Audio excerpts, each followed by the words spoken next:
in lockdown. We're all pent up and we can't go anywhere. But I've been thinking about you guys and praying for you. And I hope you have found some adventurous things to do around your house. So I'd like to tell you girls about an adventure I had this week before the lockdown.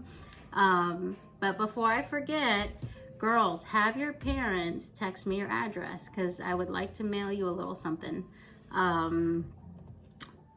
Well, I guess I'll let it be a surprise. You'll just have to wait till it gets there. But have your parents text me your addresses so I can get that out in the mail on Monday. So earlier this week on Monday before the lockdown, a friend of mine asked me to come and do some painting in her basement. And of course, super happy to get out of my house.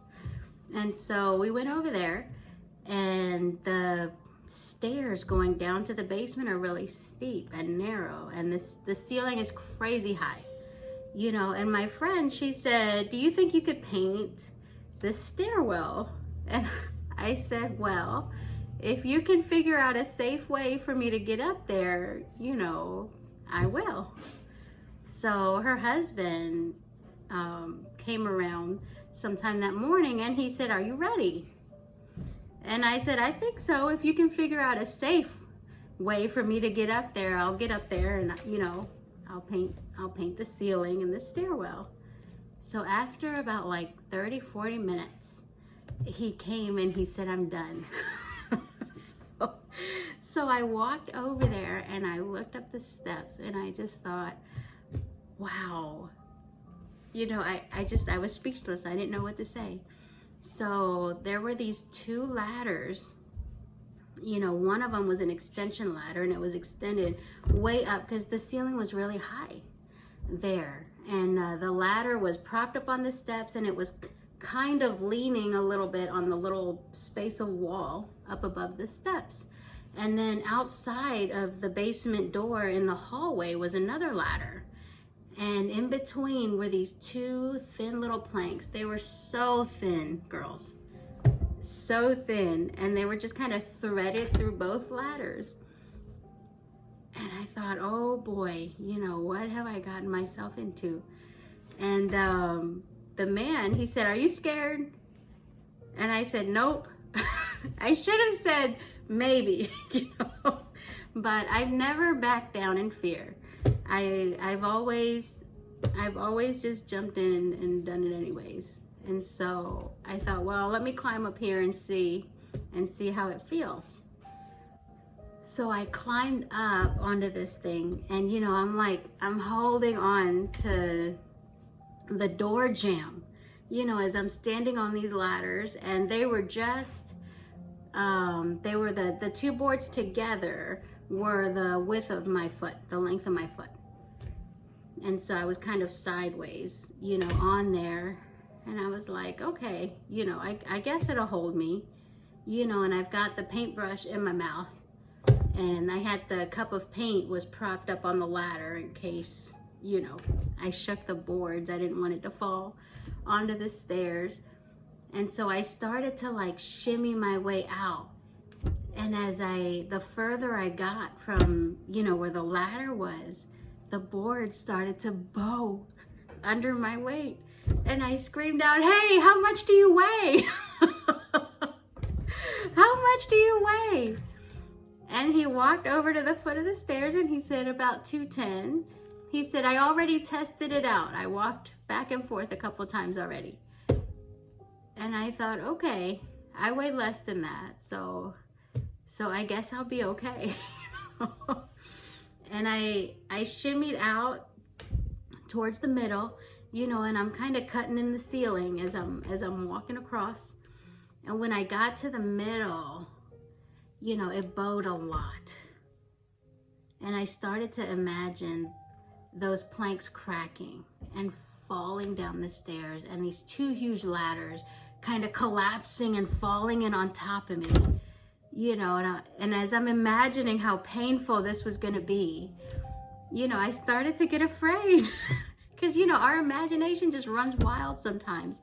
And the more we just let our imagination go, the more afraid we become, you know. And then I thought, wait a minute, This man loves my family, and he loves me, and he would never do anything to put my life in danger. He would never do anything to put my life at risk or, have me do something where I could be hurt. And as I pondered on that, I realized I can trust this man. If he said it's safe, if he said that it would hold me, I can trust him. I've known him almost my whole life. I've known him since I was little. And as I let those thoughts seep into my heart, I realized, you know what? I can trust him. If he said it could hold me, then it can hold me. And the more I pondered that and trusted him, the fear just kind of dissipated away. And I thought, what a lesson, in trusting God. Because when we're really trusting God, the fear dissipates. The fear is gone. And we're all trusting in something. I read earlier this week, Psalms 27. It says, some trust in chariots and some in horses, but we will remember the name of the Lord our God. Yeah, we don't trust in horses and chariots these days. In these days, we trust our money, we trust our job, we trust our position, we trust our own abilities, our own reasoning, our strength, the things that we have. We're trusting in all kinds of things. I think that's why people are in such a panic now, because they don't know what's going to happen with their job. They don't know what's going to happen with their savings if they're not working, and all these different things, that are just kind of shifting. Girls, you know what? God never changes. You can trust God. You can trust him. You can trust anything in this book, any promise that he's made to you, you can trust in it.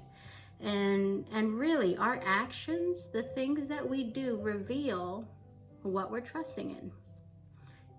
Girls, so many times Satan will plant doubts in your mind, as teen girls, as young ladies.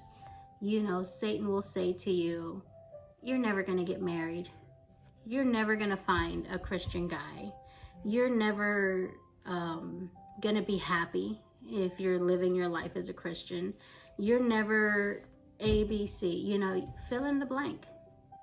But the truth is, girls, that you can trust God. You can trust him to give you those things that you so earnestly are longing for. In Psalms 21:2, it says, thou hast given him his heart's desire and has not withholden the requests of his lips.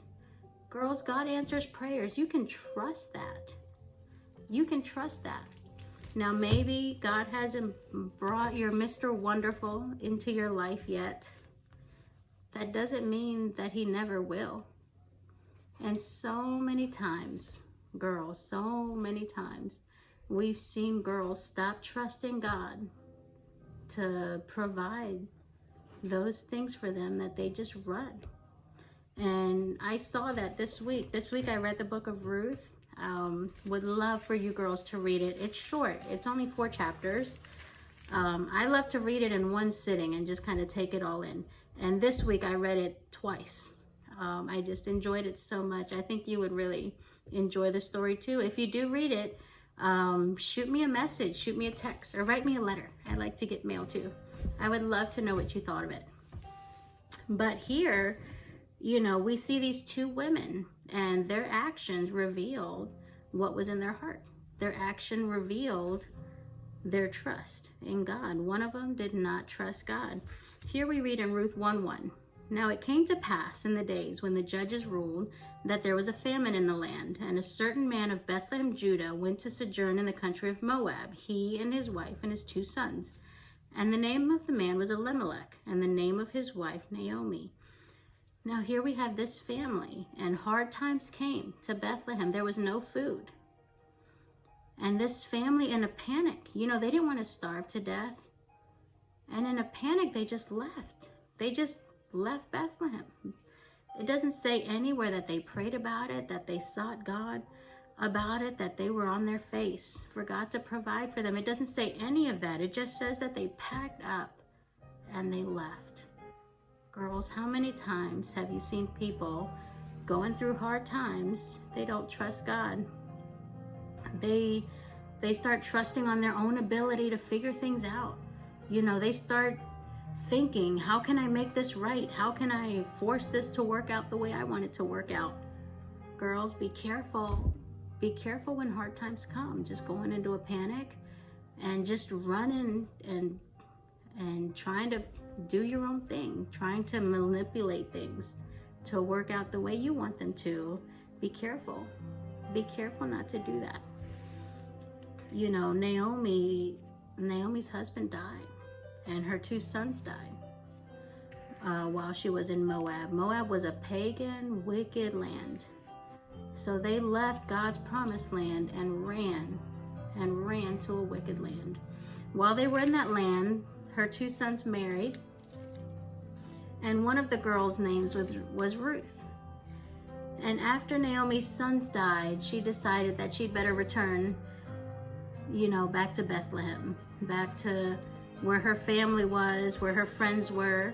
And you know, the funny thing is, and it's not funny at all, I guess ironic would have been the better word, that they left Bethlehem, Judah, because they didn't want to starve to death. And they went to Moab, and the husband and both boys died. Almost the whole family died. But when Naomi went back to Bethlehem, Judah, the land was not desolate. Everyone had not died. Bethlehem, Judah was thriving. They all survived. God took care of his people. And God does take care of his people. But here, you know, when Naomi decided to go back to Bethlehem, she told the 2 girls to go back home to their father's house, to go back to their people. And Ruth said this, and I'm going to go ahead and read it to you in verse 16. Ruth said, "Entreat me not to leave thee, or to return from following after thee. For whither thou goest, I will go. Whither thou lodgest, I will lodge. And thy people shall be my people, and thy God, my God." Somewhere along the way, Ruth had heard about the God of Israel. She had heard about his power, his ability to provide. Naomi was not the best testimony, but somehow Ruth had heard the truth, and she wanted this God to be her God. She had seen the wickedness of the idols that Moab worshipped, and the suffering, and just all the things that went on in Moab, and she didn't want any more of that. She wanted to serve and worship the true God. And she trusted God. She left her land. She went to a foreign land, different language, different customs, different everything. She had never been there before.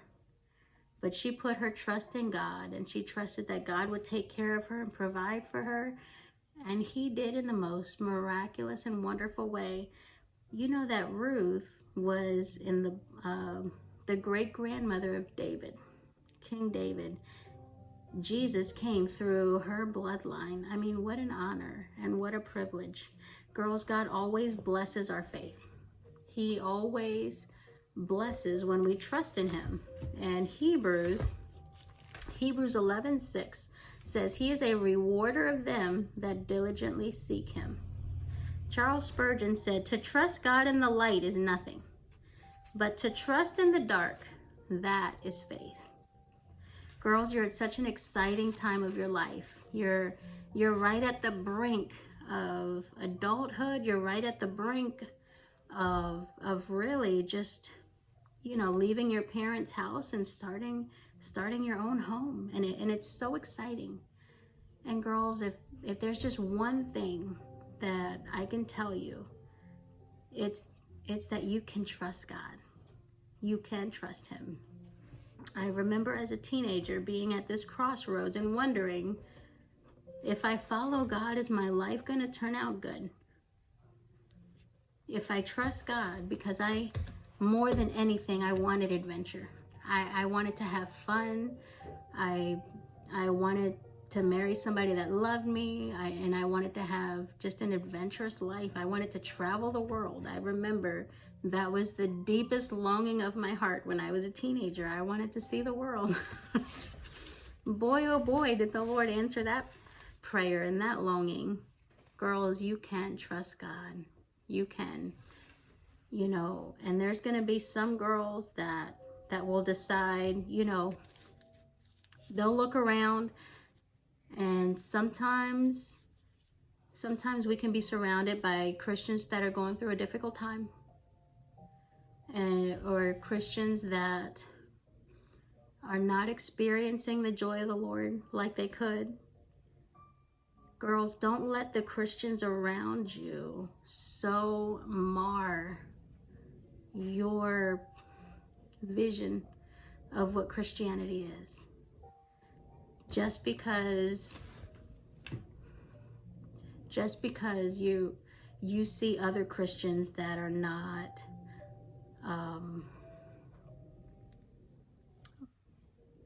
just because you might see Christians that are miserable, or, you know, suffering the different consequences of bad decisions, don't assume that that's the Christian life.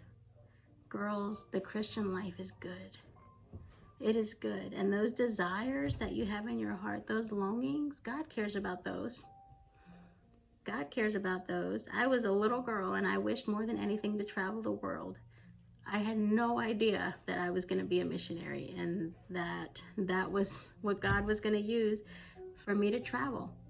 I had no idea. I just trusted that if I followed God and if I gave him my life, that my life would be good and that my life would be happy. Not every single thing in my life has been happy. And I think anybody could tell you that. You know, not every single thing in my life has necessarily, you know, been the most wonderful experience, but God has given me so many amazing opportunities. God has given me so many amazing blessings. And when we were going through the hard times, you know, when the hardships came, God was there. God was there to carry me through. God was there to provide for every single need, and he has never let me down. And he's never going to let you down. Girls, you can trust him. You can trust him. So this week, girls, I know we're still going to be locked up in our houses. But I would like you to try to think, you know, I hope that you started reading your Bible last week and that you'll continue this week. I think the book of Ruth would be wonderful if you girls could get in and really read it. There's so much there, and we might go back and revisit the story of Naomi and Ruth later on in our classes. But try to think, girls, of what you can do to be a blessing. You know, my kids would rather not be locked in the house, but they have no choice. You know, we all are enduring the same crisis. And I just love how my daughter has taken it upon herself to just organize closets. And she's reorganized her room, and she's painting and redecorating. And it has been such a blessing and such a help to me. And she loves the new space. Girls, maybe you girls can find something exciting to do. I don't know if your parents will let you paint. I don't know if they will, but if they will, it's so fun, you know. And maybe you can rearrange your room and redecorate a space and make something pretty. If you are not the decorator type, you know, maybe you can just write some letters to some friends and encourage people. You know, get some mail out to people just to let them know that you're thinking about them and you're praying for them. I hope you girls will send me your address, because I can't wait to get this surprise out to you, and just to let you know that I love you and that I'm praying for you. I miss you. Can't wait to get together again. If you girls have other ideas, I would love to hear from you and hear what you guys are doing, just to keep yourselves busy and be a blessing. Girls, I love you. Have a wonderful week.